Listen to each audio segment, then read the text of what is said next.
Sir Jagan sir చేతులెత్తి మొక్కుతున్నా sir, మీకోసం కష్టపడేదానికి సిద్ధం సార్, మీకోసం అవమానాలను దిగమింగేదానికి సిద్ధం సార్. ఖచ్చితంగా నందికొట్కూరు నియోజకవర్గంలో భారీ మెజార్టీతో అభ్యర్థిని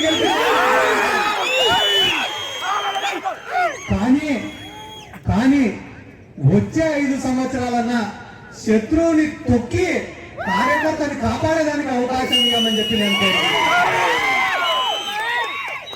వచ్చే 5 సంవత్సరాలన్నా ఆ అవకాశం ఇచ్చి మమ్మల్ని నిలబెట్టమని చెప్పి కోరుకుంటున్నా సార్.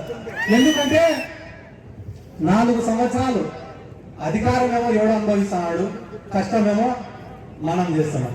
4 సంవత్సరాలు వాళ్ళు చేసిపోయిన తప్పులన్నీ మనం ఎత్తిపోసుకోవాల్సిన పరిస్థితి ఈరోజు. అవతల పక్క పార్టీలు కూడా ఏం చేశారే, 4 సంవత్సరాలు తలా ఒక దిక్కు వాళ్ళు కూడా, ఒకడు బీజేపీలో ఉంటాడు, ఒకడు కాంగ్రెస్ లో ఉంటాడు, ఒకడు జనసేనలో ఉంటాడు, ఒకడు టీడీపీలో ఉంటాడు. 4 ఏళ్ళు ఎవరి పార్టీలలో వాడు 4 సంవత్సరాలు. ఇంకా రేపు ఎలక్షన్లు 2 నెలలు ఉన్నాయి కదా, మళ్ళా వస్తారు. బైరెడ్డి రాజశేఖర రెడ్డి వస్తాడు, గౌరంగ రెడ్డి వస్తాడు, శివానంద రెడ్డి వస్తాడు.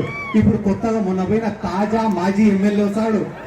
తాజా మాజీ ఎమ్మెల్యే అందరు వచ్చి మళ్ళా ఇదే పటేల్ సెంటర్ లో నిలబడుకొని మీకు అభివృద్ధి కావాలంటే మాకు ఓటు వేయండి అని అడుగుతారు వాళ్ళు. అప్పుడు మీరేమడగల, ఇన్ని సంవత్సరాలు తిట్టుకొని కొట్టుకొని కేసులు వేయించుకొని నిన్న మొన్నటి వరకు కేసుల కోసం కోర్టు చుట్టూ తిరిగిన మీరు ఏ ముఖం పెట్టుకొని కలిసినారా అని ఒక్క మాట అడగండి అన్న, నా కోసం ఒకే ఒక్క మాట అడగండి. ఎందుకంటే కానీ వీళ్ళకేంలే ఈ రోజు ఏ గ్రామానికి పోయినా వైఎస్ఆర్ కాంగ్రెస్ పార్టీనే ఉందన్న. సచివాలయాలను చూస్తే గుర్తొచ్చేది వైఎస్ఆర్ కాంగ్రెస్ పార్టీ, ఆర్బీకేలను చూస్తే గుర్తొచ్చేది YSR Congress party, health centre ని చూస్తే గుర్తొచ్చేది YSR Congress party, mini godown ని చూస్తే గుర్తొచ్చేది వైఎస్ఆర్ కాంగ్రెస్ పార్టీ, జగనన్న కాలనీలను చూస్తే గుర్తొచ్చేది వైఎస్ఆర్ కాంగ్రెస్ పార్టీ, వాలంటీర్లను చూస్తే గుర్తొచ్చేది వైఎస్ఆర్ కాంగ్రెస్ పార్టీ, పెన్షన్ తీసుకునేటువంటి చూస్తే గుర్తొచ్చేది వైఎస్ఆర్ కాంగ్రెస్ పార్టీ, అసైన్మెంట్ పట్టాలు ఇచ్చింది వైఎస్ఆర్ కాంగ్రెస్ పార్టీ, లక్షల కోట్ల రూపాయలు సంక్షేమ రూపకంలో ఇచ్చింది వైఎస్ఆర్ కాంగ్రెస్ పార్టీ, సురక్ష పేరిటిన సర్టిఫికేట్ ఇచ్చింది వైఎస్ఆర్ కాంగ్రెస్ పార్టీ, ఆరోగ్య సురక్ష కింద వైద్యం చేపించింది వైఎస్ఆర్ కాంగ్రెస్ పార్టీ. ఇన్ని రకాలుగా వైఎస్ఆర్ కాంగ్రెస్ పార్టీ మనకు మేలు చేస్తుంటే తెలుగుదేశం వాళ్ళు లాస్ట్ 2 నెలలు ఈ రోజు వచ్చి సంచులు ఎత్తుకొని వచ్చి నందికొట్కూరులో గెలుస్తామంటున్నారు.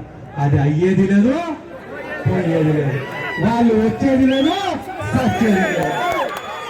మళ్ళా చెప్తానా, నాలో నిజాయితీ ఉన్నంత వరకు, నేను నిజాయితీగా ఉన్నంత వరకు, మీకోసం నిజాయితీగా పనిచేసినంత వరకు ఆ దేవుడు కూడా నా వెంట ఉంటాడని చెప్పి బలంగా నమ్ముతున్నాను. ఎందుకంటే ఈరోజు జగన్మోహన్ రెడ్డి గారు మన పైన ఒక పెద్ద బాధ్యత పెట్టారు. మొన్నటి ఎన్నికల్లో గెలిచి రాజకీయంగా నిలబడినాం. ఈసారి ఎన్నికల్లో గెలిస్తే రాజకీయంగా నిలదొక్కుంటాం. కాబట్టి ఈసారి మనకు అభ్యర్థిగా ఈ రోజుకి కూడా ఇంటి పట్టాలు కావాలని కొట్లాడుతున్నారు, 98 జీవో కింద ఉద్యోగాలు కావాలని కొట్లాడుతున్నారు, కేజీ రోడ్డు వేయాలని కొట్లాడుతున్నారు, మిత్తూరుకు లిఫ్ట్ ఇరిగేషన్ కావాలని కొట్లాడుతున్నారు, మండలంలో లిఫ్ట్ ఇరిగేషన్ కావాలని కొట్లాడుతున్నారు, కొత్తపల్లి మండలానికి లిఫ్ట్ ఇరిగేషన్ కావాలని కొట్లాడుతున్నారు, మా పంటలకు సాగునీరు కావాలని కొట్లాడుతున్నారు, నందికొట్కూరులో తాగునీరు కావాలని కొట్లాడుతున్నారు. ఇన్ని సమస్యల పైన అర్జీలు ఎత్తుకొని ముఖ్యమంత్రి గారికి నేనిస్తుంటే ఈ నందికొట్కూరులో మాత్రం ప్రోటోకాల్ కోసం కొట్లాడే పనికి మాలను ఉన్నారు.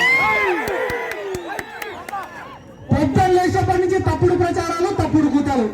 ఏంటి తప్పుడు ప్రచారాలు అంటే, ఈ వయసులో ఏమన్నా ముద్ర ఏమని చెప్పిన తట్టుకుంటా. ఇక్కడికి వచ్చిన వాళ్ళల్లో బీసీలు ఉన్నారు, ఎస్సీలు ఉన్నారు, మైనారిటీలు ఉన్నారు, ఓసీలు ఉన్నారు, పేదవాళ్ళు ఉన్నారు, డబ్బులున్న వాళ్ళు ఉన్నారు, రైతులు ఉన్నారు, వ్యాపారం చేసుకునే వాళ్ళు ఉన్నారు, ఉద్యోగస్తులు ఉన్నారు, విద్యార్థులు ఉన్నారు, అన్ని రకాల ప్రజలు కూడా ఇక్కడ ఉన్నారు. అందరూ కలుపుకొనే పోతున్నారు కదా. ఎంతో మంది ఎస్సీలు వాళ్ళ ఇళ్లకు ప్రేమగా పిలిచి నాకు కూడి పెడుతున్నారు కదా.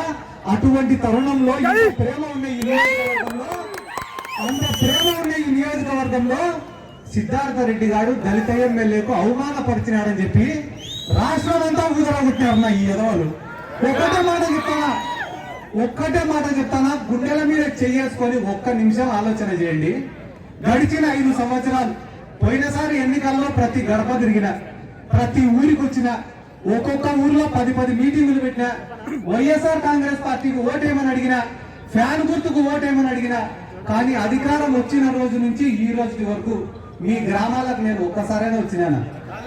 మీ గ్రామంలో జరిగే ప్రభుత్వ కార్యక్రమాలలో ఒక్కరోజైనా పాల్గొన్నారా?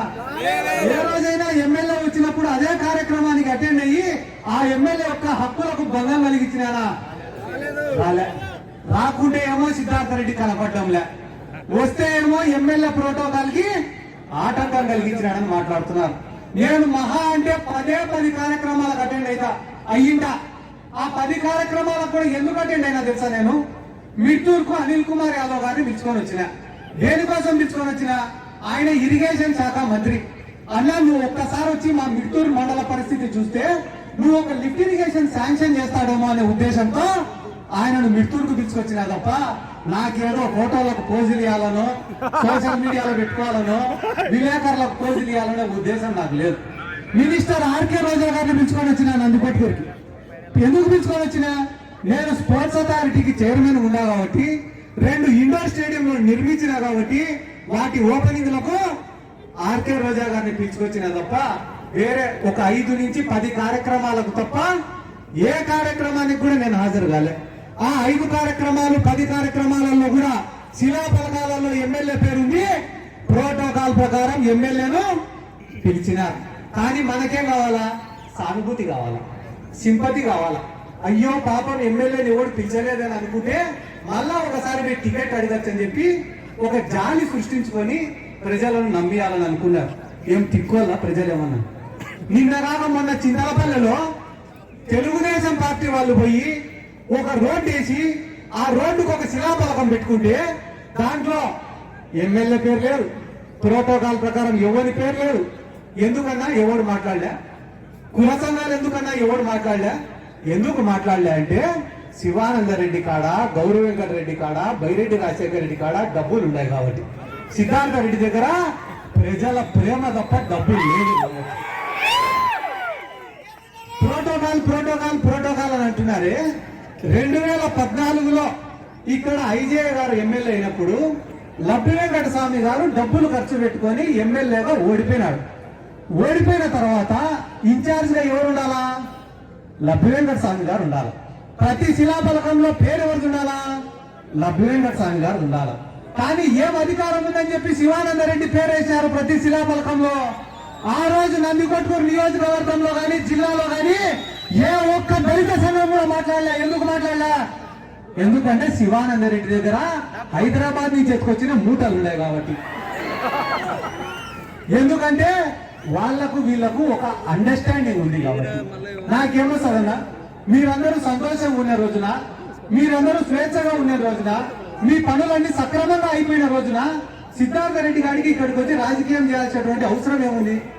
బయట వేరే జీవితం లేదా? వేరే ప్రపంచం లేదా? 20 సంవత్సరాల వయసు ఎప్పటి నుంచి ఇదే రాజకీయంలోనే బతుకుతారు. పొద్దున్న లేచేప్పటి నుంచి తప్పుడు ప్రచారాలు. ఎంత తప్పుడు ప్రచారాలు రా అంటే ఈడనే ఉంటాడు వేదిక పైన. ఆయన సింగారం రంగా అని ఉన్నాడా? సింగారం రంగా వైస్ ఎంపీపీ కొత్తపల్లి మండలం ఏడున్నాడు? కారులో ఉన్నాడా? నా ముందరే ఇట్లా కూర్చొని ఉన్నాడు. ఒకరోజు కూర్చొని ఉంటే స్పృహ తప్పి కింద పడిపోయినాడు. నేనే హాస్పిటల్కి తీసుకుపోయినా.